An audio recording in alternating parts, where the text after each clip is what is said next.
রাস পূর্ণিমা, যেদিন বৃন্দাবনে প্রেম নেমে এসেছিল, রাধা কৃষ্ণের উৎসব, গোপিনীদের ভক্তির পরম পরিণতি। আজকের ভিডিওতে আমি আপনাদেরকে বলবো রাস পূর্ণিমার আসল গল্প, তার আধ্যাত্মিক অর্থ, সম্পূর্ণ পূজাবিধি এবং শ্রীকৃষ্ণ এবং রাধারানীর পছন্দের ফুল ও ফল, যা অর্পণ করলে শ্রীকৃষ্ণ এবং রাধারানীর যুগলের আশীর্বাদ পাবেন। পুরাণে বর্ণিত আছে, এই পূর্ণিমা তিথিতেই বৃন্দাবনে হয়েছিল সেই মহারাস, যেখানে গোপিনীরা সংসার, লজ্জা, সমাজ সবকিছু ভুলে কৃষ্ণ প্রেমে আত্মহারা হয়ে ছুটে গিয়েছিলেন শ্রীকৃষ্ণের কাছে।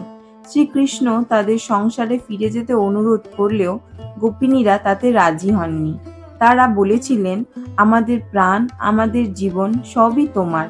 কিন্তু যখন তাদের মনে কৃষ্ণকে নিজের করে পাওয়ার অহং জাগে, তখন শ্রীকৃষ্ণ রাধাকে সঙ্গে নিয়ে অন্তর্ধান করেন। গোপিনীদের ভুল ভাঙে, তাদের অহং ভেঙে যায়। তারা কৃষ্ণের স্তব করতে থাকেন। প্রেম ও ভক্তিতে ভরে ওঠে তাদের হৃদয়। তখন শ্রীকৃষ্ণ ফিরে আসেন এবং গোপিনীদের বোঝান, আমি তোমাদের বাইরে নই, আমি তোমাদের অন্তরে আছি। এইভাবেই গোপিনীদের মোহ ভাঙে, তাদের জীবনে ঘটে পরম জাগরণ।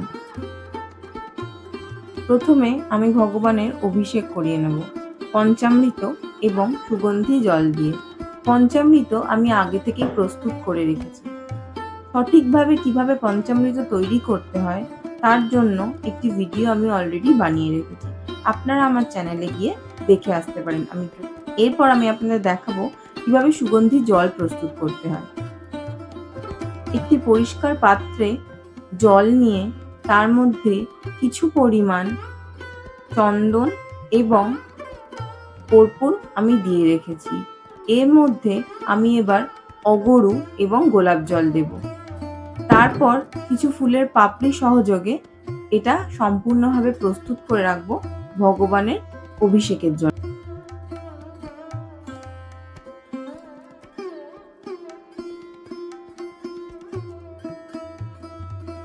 पयोदधिघृतं चैव मधु च शर्करायुक्तं पञ्चामृतं मया नीतं स्नानार्थं प्रतिगृह्यम्। ॐ नमो भगवते वासुदेवाय नमः। ॐ नमः भगवते वासुदेवाय नमः। ॐ नमः भगवते वासुदेवाय नमः। এখানে আমি ভগবানের আসন প্রস্তুত করে রেখেছি। কিছু অক্ষত মানে অখণ্ড চাল এবং ফুলের পাপড়ি সহযোগে আমি ভগবানের আসন প্রস্তুত করে রেখেছি। এরপর আমি ভগবানকে প্রতিস্থাপন করব।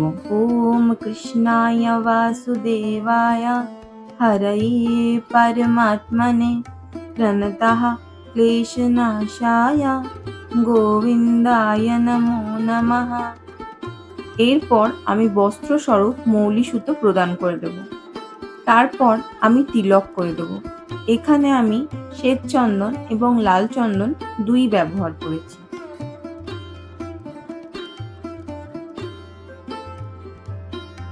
ওম কৃষ্ণায় বাসুদেবায় হরয়ে পরমাত্মনে প্রণতঃ ক্লেশনাশায় গোবিন্দায় নমো নমঃ। এরপরে আমি তুলসী পত্র চন্দন সহযোগে অর্পণ করে দেব। এতানি সচন্দন তুলসী পত্রানি শ্রীকৃষ্ণায় নমঃ। এখানে আমি ভগবানকে নৈবেদ্য প্রদান করেছি 5 রকমের ফল এবং মিষ্টি দিয়ে।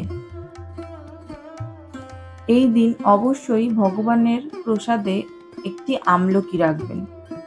মনে করা হয় এই দিন আমলকি দেওয়া অত্যন্ত শুভ। এর পিছনের সায়েন্টিফিক রিজনও আছে, কারণ এই সময় আস্তে আস্তে শীত শুরু হয়। তাই শীতের শুরুর সময় যদি আমরা আমলকি খাই, তাহলে আমাদের শরীরে ইমিউনিটি তৈরি হবে। আমলকিতে প্রচুর পরিমাণে ভিটামিন সি থাকে, তাই আমাদের রোগ প্রতিরোধ ক্ষমতা বাড়ায়, আর সেই কারণেই আমলকি খাওয়া অত্যন্ত উপকারী। এরপর আমি পুষ্পাঞ্জলি দিয়ে দেব। এষ সচন্দন গন্ধ পুষ্পেই শ্রীকৃষ্ণায় নমঃ।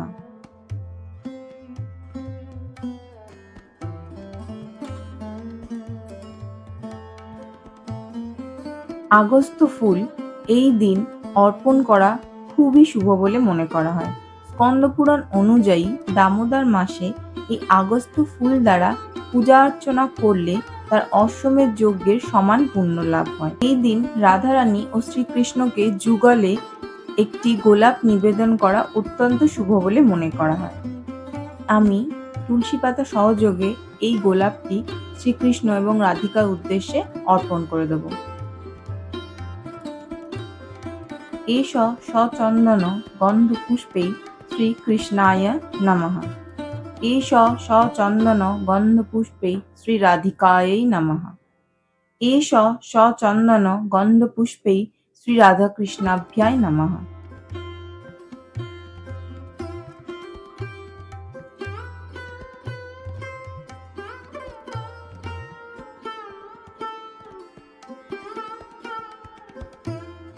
এবার আমি প্রণাম করে নেব। হে কৃষ্ণ করুণার সিন্ধু দীনবন্ধু জগৎপতে গোপেশু গোপিকাকান্ত রাধাকান্ত নমস্তুতে। তপ্ত কাঞ্চন গৌরাঙ্গী রাধে বৃন্দাবনেশ্বরী বৃষভানুতে সুতে দেবী প্রণামামি হরিপ্রিয়ে। আমি ভগবানের কাছে ক্ষমা প্রার্থনা করে নেব। আমার পুজোয় কর্তৃক যদি কোনো ভুল ত্রুটি হয়ে থাকে তা যেন পরমেশ্বর আমাকে ক্ষমা করে দেন। অপরাধা সহস্রাণি ক্রিয়ন্তে হর্ষিণং ময়া দশোহয়ামিতি মাং মত্বা ক্ষমস্ব পরমেশ্বর। আবাহনং ন জানামি বিসর্জনম পূজং চৈব ন জানামি क्षम्यस्व परमेश्वर। मन्त्रहीनं क्रियाहीनं भक्तिहीनं जनार्दन यत्पूजिता मया देवा परिपूर्णा तदस्तु मे। এরপর আমি ভগবানের আরতি করে নেব।